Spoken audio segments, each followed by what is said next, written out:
going on? It's Mill City Boxing, home of the high-level pro boxing media, and I'm here with Sean Gibbons.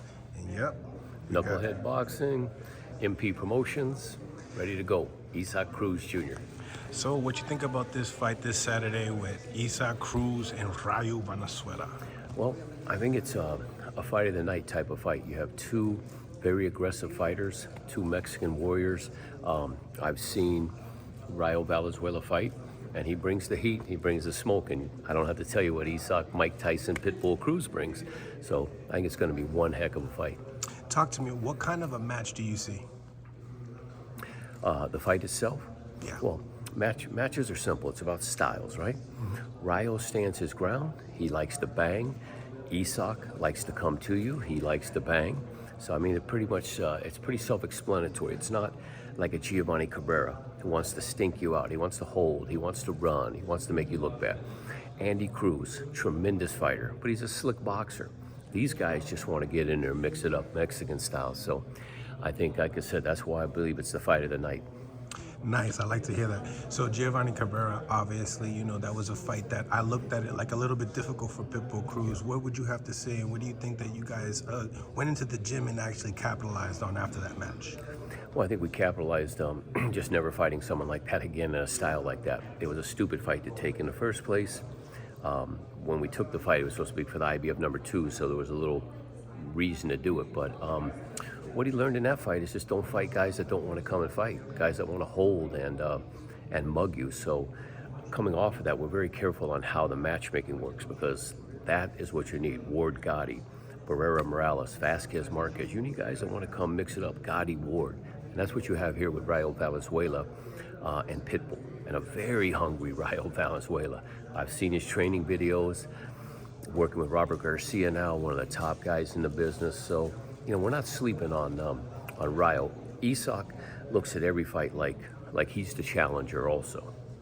So obviously Rayo Valenzuela, I mean, he came off of a big KO victory off of Chris Colbert, a rematch. What did you take from that performance that you say, hey, the training with Robert Garcia, what has adjustments that you've seen? Well, I think he earned the right to fight for a world title. And like I told you, man, I've watched all of his training videos and working in that Robert Garcia gym with the best fighters in the world. I just, you know, we're not, again, taking anything lightly with Valenzuela. And I just believe he earned this shot, too, to get in there with Pitbull. Tell me, who do you think is the bigger puncher in this fight? I think Pitbull is still the bigger puncher. He's a little, you know, he's fought more at 140 now than Rayo, who's basically fought at 35. Right. But he's got pop himself. So it's one of those fights like, you know, don't get up and go to the bathroom, man. It's going to be 1, 2, 3, 4, and it's going to be just all-out bombs. You know, you said with the Giovanni Cabrera, it was just a stupid fight to make matchmaking-wise, style-wise. In this fight, do you feel anything like that? I don't, unless Rayo feels Pitbull's power and his strength, and he tries to run and box. But he you know, he's a flat-footed guy, so he can try to move some. But Isaac is very good at cutting the ring off.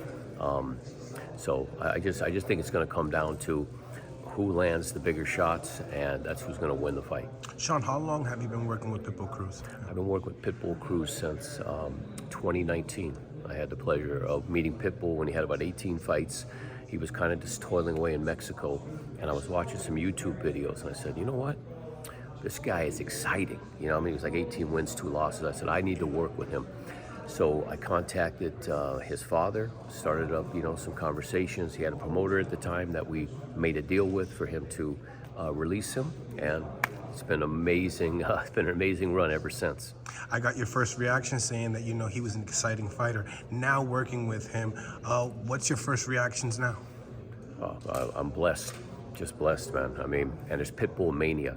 Everywhere he goes, people stop him. He's so accessible. He's like Julio Cesar Chavez. He's like Felix Trinidad. He's the people's champion. And I'm just really, like I said, honored to work with guys like this. What does this fight mean to you? And as far as the energy level in the gym with Pitbull, can you tell us what does he think about this fight? He looks in great shape. Yeah, again, he takes every fight like he's the challenger, because everybody is coming to knock you off. Being around him, he's just great energy, being in the gym with him. and I just feel like this is just another step in moving to the big fights, looking at all the guys that have belts at 140, looking to see what happens with William Cepeda. Would be an amazing fight. We'd love William Cepeda. So, again, you got to get past these type of fights, and on a platform and a stage like this, don't get any bigger than this. Is the biggest card of the year, maybe the biggest card of the last, 10 years, 20 years. So the platform is a tremendous place to fight on, and if he does what he's supposed to do, his stock is going to go up like Tesla. Sean, final predictions on the fight. I see somewhere maybe 6, 7, 8 rounds, Pitbull stopping him in a sensational firefight, because Rayo will be out there firing. Viva Mexico. Viva Mexico. Now, you mentioned William Cepeda, a guy that is 135 pounds. Why? I noticed that was one of the main names that you mentioned. Obviously, it's a Mexican fight. Obviously, it's a big fight. Why not name some of the other guys at 140 pounds? Well, I name him first because he's the most exciting guy at 35 or 40. The guy comes to rumble. He comes to fight. He throws thousands of punches, and that's the type of fights people want to see. And two Hispanics at the best, one at 35, one at 40. Even though Isaac could probably still make 35. But it's like if Cepeda wins a belt, does what he does, and wants to come up, it'd be great. That's why I bring him up, because we want to see styles. We want to see fights that fans want to see. And those are the type of fights that fans want to see.